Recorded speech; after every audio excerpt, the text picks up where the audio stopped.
Okay, midlife ladies, who out there is just so frustrated with struggling with the weight gain and the menopause belly that we are getting?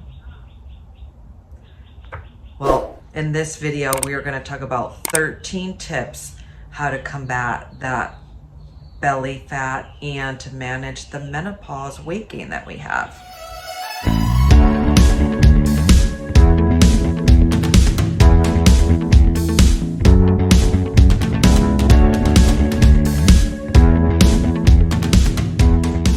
Hi, this is Carrie Burrows, your midlife mentor and motivator from KB Consulting, a certified health and life coach for you busy professional women in midlife. And I don't know about you, but I am so frustrated with dealing with this menopause weight gain and what I lovingly call my jelly belly. And it kind of just came out of nowhere. It seems like it would just kept on like showing up and changing. My metabolism was changing, and I knew I needed to dig in and find some new tools to help me feel good about myself and stay at a healthy weight and also tone, because in midlife, after the age of 40, we lose about 3% of our muscle mass as we age. Isn't that awful? And so we have to change things so that we can live a vibrant life, have energy, feel sexy in our clothes. And that's what I want to give you 13 tips today so that you can live your best life, feel good in your outfits, going out with your significant other, feeling amazing, because we all deserve that. So here are 13 tips. So number one, do you incorporate strength training, resistance training on a regular basis?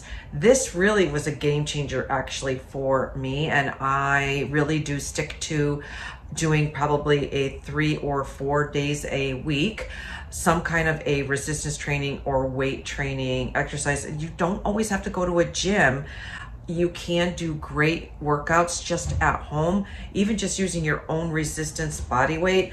But I will say you get added benefit if you really could actually lift or push and pull weights at a gym or your own dumbbells that you might have at home. You can also get like those bands that you can put around your legs and around your arms and do resistance that way. Some people also do like water aerobics, resistance training in the water, which in the summer, that sounds like a great thing to do. So adding resistance training, strength training, but make sure that you're doing it properly and you're not doing it too heavy weights, because you might hurt yourself.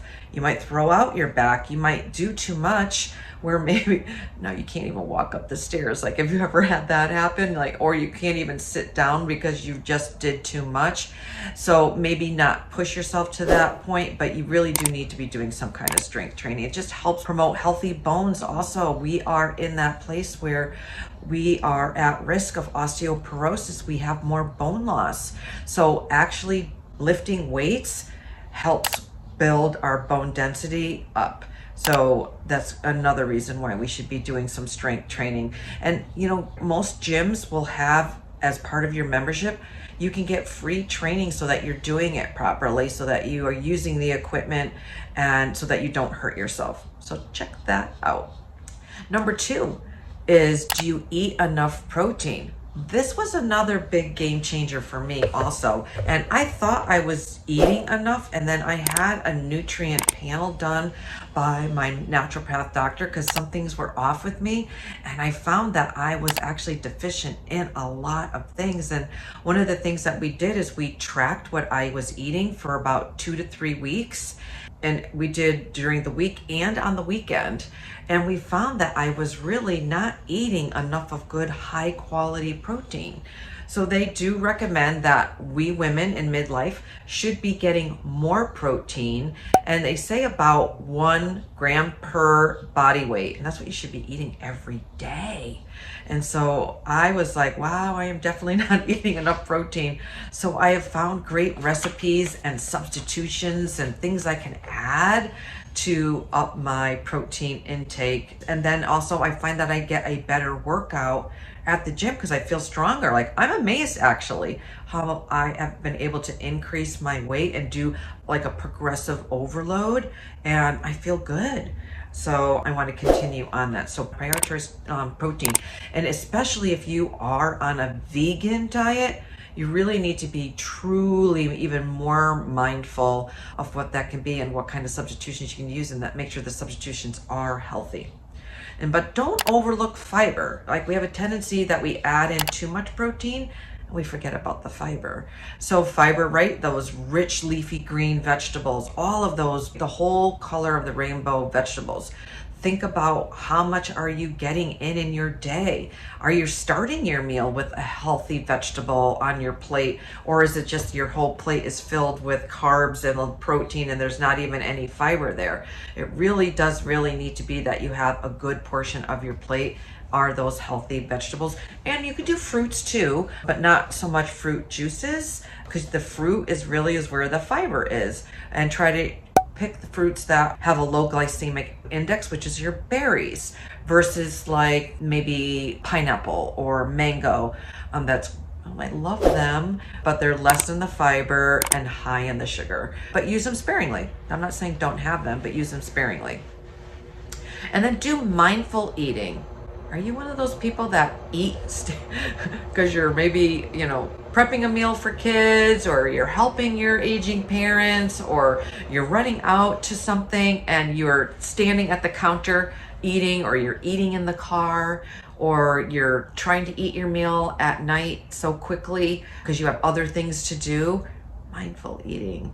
So try to plan your meals accordingly so you have time to sit and enjoy them, whether it is with your family members and you're having conversation, or you're just enjoying the meal. You're chewing your food, you're tasting the food, you're enjoying the different textures, you're enjoying the colors, all of the flavors, the spices, the herbs that are there. So make sure that you're doing mindful eating and you're taking time with that.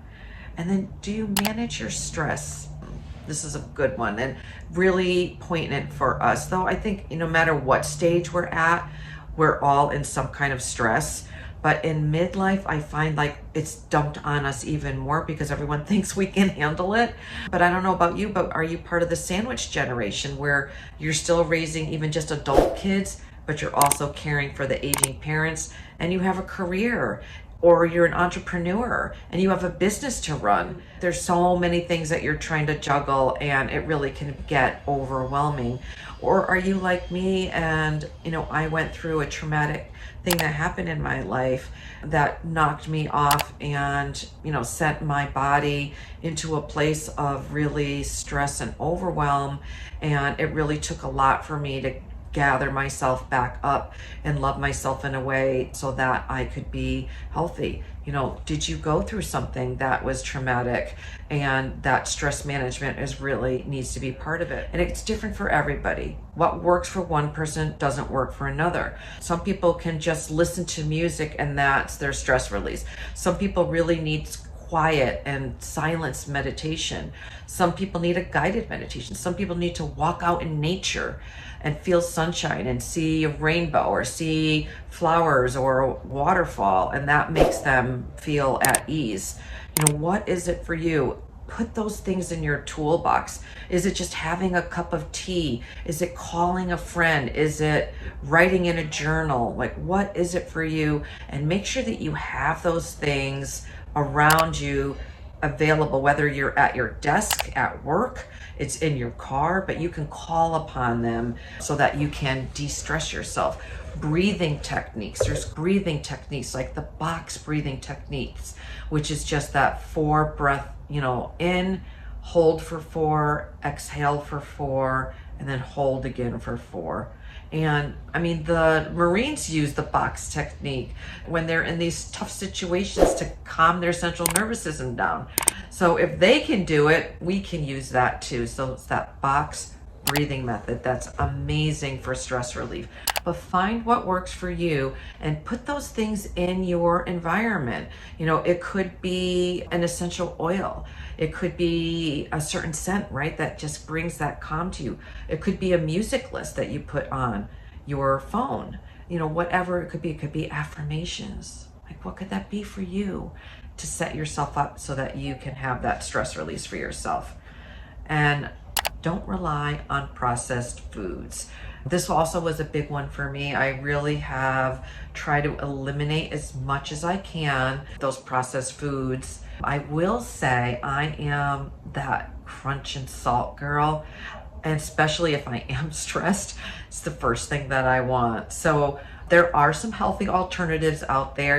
Be careful of the seed oils, the bad oils, but if you can find something that maybe was baked or cooked in an avocado oil or an olive oil, but still maybe gives you that little bit of crunch, those would probably be your best options. You can make your own from your home. That also is an option, and keep them available for yourself. But you really want to try to limit those, because it really does affect your insulin and your inflammation and keeping you healthy.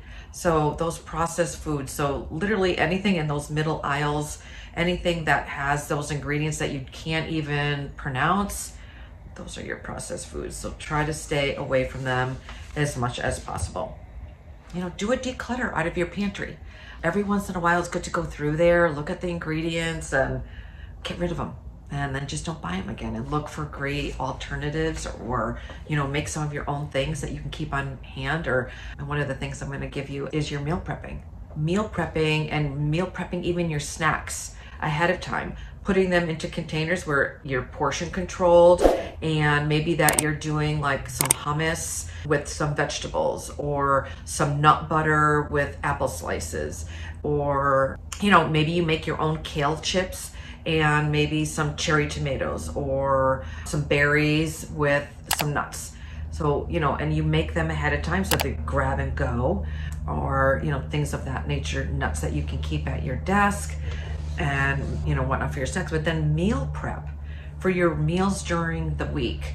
This has been really a good game changer also for me, is I start thinking about it. For me, I think about it on like that Saturday, and what am I going to make for the week? Sunday is a great day for me to cook maybe a little bit ahead of time, and I have some things already pre-made, whether it's some chicken that I can make in some different ways, or I can make a healthy soup ahead of time. And then I look at what do I need to buy at the grocery store, make my grocery list so that I have those things on hand, that I can make those healthy meals, healthy choices, and that I can grab and go. So what can it be for you? I always, in the Midlife Mentor and Motivator mini magazine, comes out once a month. It's a free resource, and every single issue has a recipe that's anti-inflammatory, good for your hormones. So I do a mocktail, because we really should be limiting our alcohol.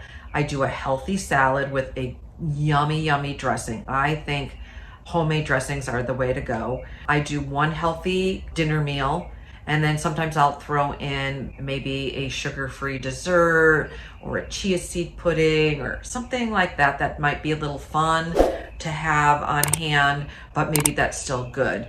So meal prepping and then putting them into containers so it's easy for you is really a great, great tip. So here's tip number 7 is, do you drink enough water? Staying hydrated actually helps us lose weight. And you want to make sure it's quality water, clean quality water, and that you drink it mostly out of a glass or stainless steel, and try not to drink out of plastic water bottles. The water bottles are heated, cooled, heated, cooled, heated, cooled, and they end up, the plastic ends up leaching into the water, and you're actually drinking some of that plastic that your body thinks is toxic, which causes inflammation, which causes your gut not to react right. So it's this vicious circle. So if you can, it's okay once in a while. I'm not saying don't ever, but if you do it every day, you're drinking out of a plastic water bottle, you might want to consider, doing some kind of water filter service at your home, even if it's just a Brita that takes out some of those chemicals and stuff, and then pouring it into a stainless steel. I don't know if you use those Stanleys or just a beautiful stainless steel cup that you can take with you and refill while you're on the go. But you want to drink, so it's half of your body weight in ounces a day. And if you're having a caffeinated beverage, you need to subtract that and then add the water back in. So at the beginning, I will say you'll find you'll going to the restroom a lot, but then after, your body is in equilibrium and you won't have that anymore. So it takes a while for your body to come into equilibrium, but trust me, you will. And you won't be running to the bathroom every 2 seconds. So look at what that is. So opt on that. I want you to go out and have fun, but ask for them to make you a cool mocktail, or even just by putting club soda in a pretty glass, have them put in one of their beautiful wine glasses and just have them put in lemon, lime, or if they have berries, or those beautiful orchids that they put that in your drink, or an umbrella, and use that instead of the alcohol, and you'll still feel like you're social and enjoying your evening and not be having all the alcohol. So tip number 8 is, are you getting enough sleep? If midlife women are not getting enough sleep, it is a signal to our body to add in more weight. Our metabolism isn't working properly, and it's like a double-edged sword. We women in midlife, 68% of us do not get quality sleep. 7 nights a week is like, we're lucky to get 7 hours. 4 nights a week. That's what the most women get. So if you're not getting consistently, we need to dial that in.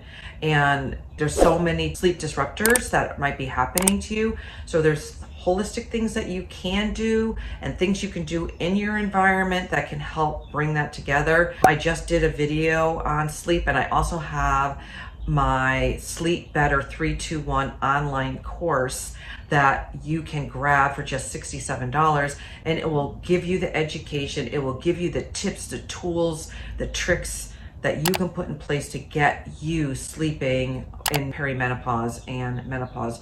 It's vital for literally every part of our existence. I say it's like there's water, right? We need water, we need air, we need food, and then we need sleep.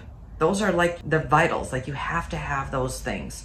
And so if you're not having that, that could be a reason why you're having a problem maintaining your weight at where you want it, or to lose the weight that you want. And then, are you in hormone imbalance? I also created a checklist for you. It's the perimenopause and menopause checklist. Do you even realize that you are in this state of your life? And there are probably about 50 symptoms that a woman may experience, and you may not even realize that you're in this place, and that maybe you need to be having a conversation with your healthcare team and a coach like me to help you find that balance for yourself. Are you a candidate for hormone replacement therapy, or what I like to call hormone support? So this checklist, you can, check off the symptoms that you've been having in the last few months, maybe journal about them, and you can actually take them to your healthcare team and say, this is what I've been experiencing. Can we talk about some options for me, whether it is hormone therapy or some holistic options, whether it's herbs and essential oils. What could it be? Foods that can help me get myself in balance. So, what could that look like? You consider intermittent fasting. I am a proponent. For me, what works for me is intermittent fasting. Any of these things also, feel free, you should be talking to your healthcare provider for them. But for me, women in midlife can definitely benefit from going on some kind of a time restricted eating or an intermittent fasting. The most popular is a 16-8. So you are fasting, no caloric intake for 16 hours. And during that 8-hour window is when you are consuming your nutrition for that 24-hour period. It sounds awful, right? And it sounds like it would be not good for you, but all of the research shows that it absolutely is. It has so many health benefits, including helping women with menopause weight gain and menopause belly fat. And I also have another YouTube video on intermittent fasting, and it's another pillar that I help my clients with. So if it's something that you're interested in, then come talk to me and we can talk about what that could look like for you. But don't ever just jump into starting an intermittent lifestyle. It is not a diet.